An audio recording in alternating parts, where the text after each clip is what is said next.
नमस्कार किसान भाइयों। अभी पिछले 2-3 दिन से या पिछले काफ़ी दिन से एक बहुत बड़ा प्रोपेगेंडा चल रहा है किसानों को नाम को लेके, और किसानों को बार बार ये बोला जा रहा है कि जो केंद्र सरकार ने अभी 3 एक्ट में बदलाव किया है उसको लेके किसानों के दिमाग में काफ़ी कुछ उल्टा सीधा भरा जा रहा है। और काफ़ी कुछ उसके छुट भैया नेता हैं वो अपना काम कर रहे हैं, कुछ राजनीतिक दल भी काम कर रहे हैं। और सच्चाई ये है कि इसके अंदर किसानों के लिए क्या किया है क्या नहीं किया है ये कोई नहीं बता रहा। गलती केंद्र सरकार की भी है कि इसके बारे में कुछ स्पष्ट नहीं बता रही है कि ये ऑर्डिनेंस, ये जो अध्यादेश लेके आए हैं, जो कानून बनाए हैं, वो किसके बारे में है। हालांकि उन्होंने अध्यादेश का राष्ट्रपति से गजट नोटिफिकेशन हो गया है, सब कुछ हो गया है, और मैंने तीनों अध्यादेश का गजट नोटिफिकेशन है वो पढ़ा है। और चूंकि मैं मंडी से भी जुड़ा हूँ, किसान का बेटा हूँ, और लगभग पूरे भारत के अंदर, मोस्टली स्टेट के अंदर, हर मंडी के अंदर मैं गया हूँ, देखा है, वहाँ की कार्यप्रणाली देखी है, कैसे काम होता है ये भी देखा है।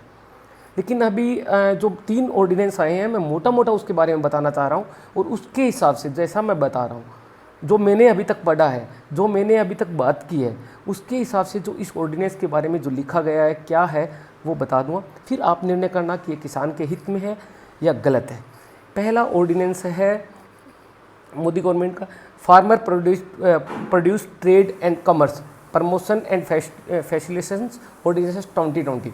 ये क्या है कि एफबीओ बनाने के लिए है।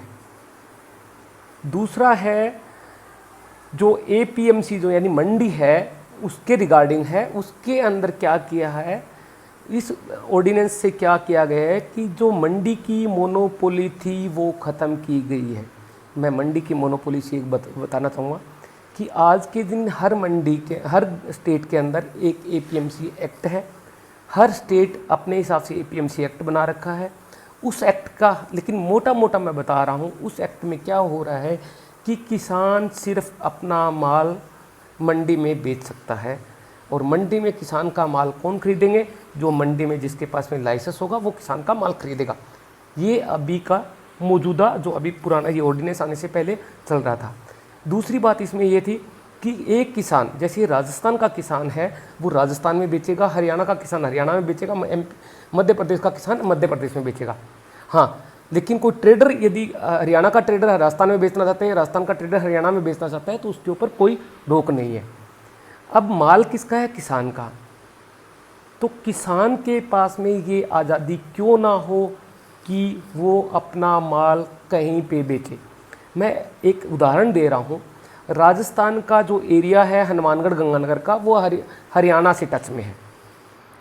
अब हनुमानगढ़ या संगरिया के किसी किसान को यदि गेहूं का या चने का ज़्यादा पैसा हरियाणा की डबली मंडी के अंदर ज़्यादा मिल रहा है, तो वो अपना माल हरियाणा में ले जाके क्यों ना बेच पाए। लेकिन आज के दिन जो पुराना है उसके हिसाब से आप पुराना नहीं बेच सकते हो। लेकिन अभी मोदी सरकार ने ये रोक हटा दी है कि किसान अपना माल सिर्फ एपीएमसी में बेच सकता है।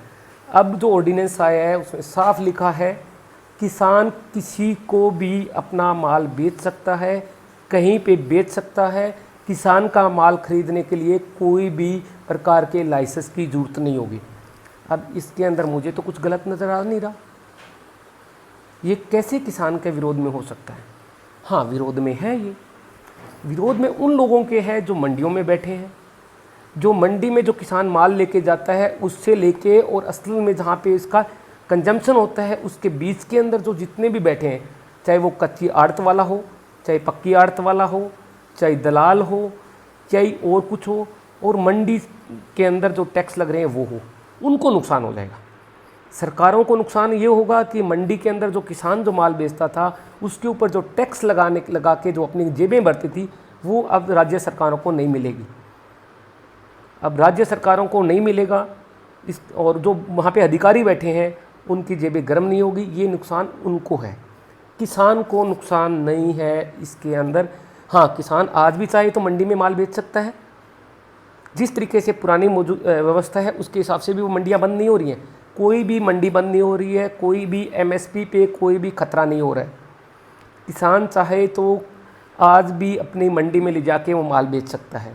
या वो किसी प्लांट के अंदर सीधा बेच सकता है, या कोई और ख़रीदार है वो बेच सकता है। इसके अंदर सबसे अच्छी बात जो मुझे लगी कि जो ख़रीदार है वो एक रिसिप्ट देगा, जो सेलर है यानी किसान है उसको एक रिसिप्ट देगा जिसके अंदर उसका नाम, पता, सब कुछ एक यूनिफॉर्म फॉर्मेट है। ऐसा नहीं कि हरियाणा वाले अलग तरीके से दे रहे हैं, राजस्थान वाला अलग दे रहा है, एमपी का अलग, गुजरात का को अलग दे, नहीं। हर एक यूनिवर्सल फॉर्मेट है, उसके अंदर साफ लिखा होगा और जब वो माल खरीदा गया, जिस दिन से माल खरीदा गया उसके 3 दिन के अंदर अंदर उस किसान को पेमेंट करना अनिवार्य है। हाँ, जो प्रोसेसर है, जो पैकिंग का काम करके आगे उसको मॉडिफाई करके बेचते हैं, उनके लिए ये दिन 14 दिन की लिमिट रखी है, वो 14 दिन के अंदर पेमेंट करेंगे। लेकिन सामान्य जो ट्रेडर है वो 3 दिन के अंदर इसका पेमेंट करेगा ही करेगा। अभी आते हैं दूसरे नंबर पे। अब दूसरा क्वेश्चन ये आता है कि किसान माल तो बेच देगा, पेमेंट मिलेगी नहीं मिलेगी? तो भैया पुराने मंडी में जाइए, वहाँ पे बेच दीजिए आप। और जो किसान से माल खरीद रहा है उसको 3 दिन में पेमेंट करनी ही है। वो 3 दिन के अंदर यदि पेमेंट नहीं कर रहा है तो किसान, वो एक परफॉर्मा दिया हुआ है अध्यादेश के अंदर ही, वो परफॉर्मा भर के अपने एसडीएम सब डिविजनल मजिस्ट्रेट है उसके पास में जाके और वो रिसिप्ट दिखा सकता है कि 3 दिन हो गए मेरा ये माल बेचा था, इस आदमी को बेचा था, इसका पैन नंबर ये है, ये आधार नंबर है, वो उसके ऊपर लिखा है और इसने अभी तक मेरा पेमेंट नहीं किया। एसडीएम उसके साथ दोनों पार्टियों को बुलाएगा, उनको बोलेगा पेमेंट करें, और उसका यदि लेट उसके अंदर ये साबित हो जाता है कि हाँ 3 दिन से पेमेंट नहीं किया, उसकी पेनल्टी कम से कम 50,000 रुपये है। जो खरीद रहा है वो यदि 3 दिन के अंदर पेमेंट नहीं कर रहा है उसकी पेनल्टी कम से कम 50,000 रुपये है, मैक्सिमम 10 लाख रुपए तक हो सकती है। तो पेमेंट कोई खाए के नहीं भागेगा।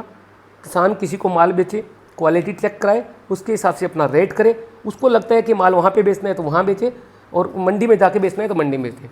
दूसरे लोग ये कह रहे हैं कि मंडियाँ बंद हो रही हैं। मंडियाँ बंद नहीं हो रही, सरकारी जो खरीद हो रही है वो मंडियों में होती रहेगी, पुराना ढर्रा चलता रहेगा। और तीसरा मेरे सामने एक चीज़ और आई थी, मैं जिससे बात कर रहा था उन्होंने बोला था कि मंडी बंद नहीं हो, मंडियाँ नहीं होंगी तो किसान को दाम नहीं मिलेंगे। भाई साहब, आज के दिन सिर्फ किसान के माल के लिए ही मंडी है, बाकी कोई चीज़ का कोई भी आइटम खरीदते हैं उसकी कोई मंडी है क्या? या कहीं पे किसान के माल के अलावा कहीं पे ये लिखा हुआ है कि वो सिर्फ इस जगह ही जाके माल बेचेगा और इसका माल वही लोग खरीदेंगे जिसके पास में लाइसेंस हो? ऐसा कोई चीज़ है? आज टीवी लेके आते हैं, टीवी की कोई अलग से मंडी है? टीवी बिकते हैं, उनको रेट मिलते हैं, वो अपने आप में एमआरपी लिख के देते हैं, तो किसान के लिए क्यों? तो मेरे हिसाब से सरकार का कदम किसान हित में है, किसान के लिए है। हाँ, जो मंडी में बैठे हैं, जो किसान के नाम पे अपनी